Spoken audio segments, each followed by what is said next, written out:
Mike Owens here, joined today by Fran Breen, victorious at Cage Warriors Manchester. Fran, how are we feeling, mate?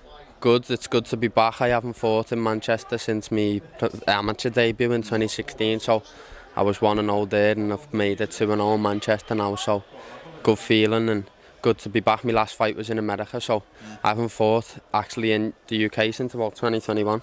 How does that compare, fighting in the States to fighting over here? Fighting in the States was always a little bucket list thing, so for Graham to give me the opportunity to do it my first fight, that makes it a bit shit because of where you have them goals.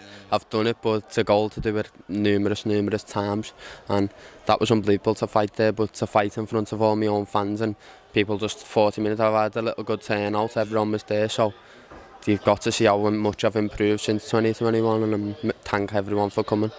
You were talking there off camera about how tough the guy you've just fought was. It's one of those fights, isn't it, where you said you wanted to get the finish a little bit earlier, but you'll have learned a lot from those 11-12 minutes in the cage. Yeah, well that's it, he was tough. Wasn't technically unbelievable. I feel like I was levels above him, but sometimes them tough people are harder to beat than them technical people because you have a better game plan against technical people, and they just ball up, and he was just balling up, and then I think he's done, and then he just throw like a mad elbow or like a spinning back elbow and it hit me, and I'm thinking, the fuck's just hit me there, and I've not seen it sort of thing, and that's what comes with fighting awkward people sometimes, and different styles, that's what I need different styles to build me up, because in a couple of years time I want to have experienced every different style, so nothing phases me.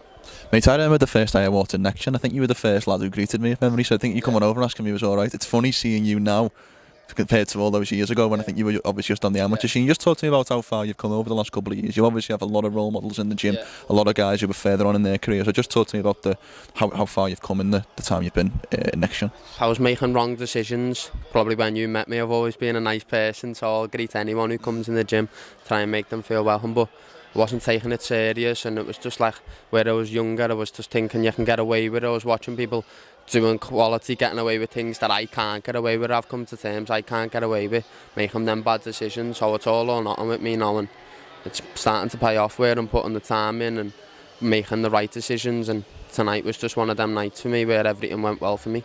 Last one from me, mate. What's next for you? Where would you like to get back out again next? What are the kind of goals for the next 12-month period? The 12-month period, I want to try and get as active as I can. 4 fights this year to try and do me well. I've been doing everything I wanted to get on in November in Newcastle when Liam won the belt. The card was quite full, so I was being in camp since then really. I went and helped Molly in America for her fight, and then come home and just went straight into the rest of my camp there, and that's been me. From the last Cage Warriors, I've been training hard, and before then I was in America till June, so it's been non-stop as if I have had fights coming up. That's why I've improved so much, and just going to continue, and when the opportunity arises again, hopefully in the next 12 to 16 weeks, you'll see me again on another Cage Warriors. Well, nice to see you fight in person, mate. First time for me. I know I've seen some of your teammates fight in person, but nice to see you in person. Congrats on the win. Enjoy this evening.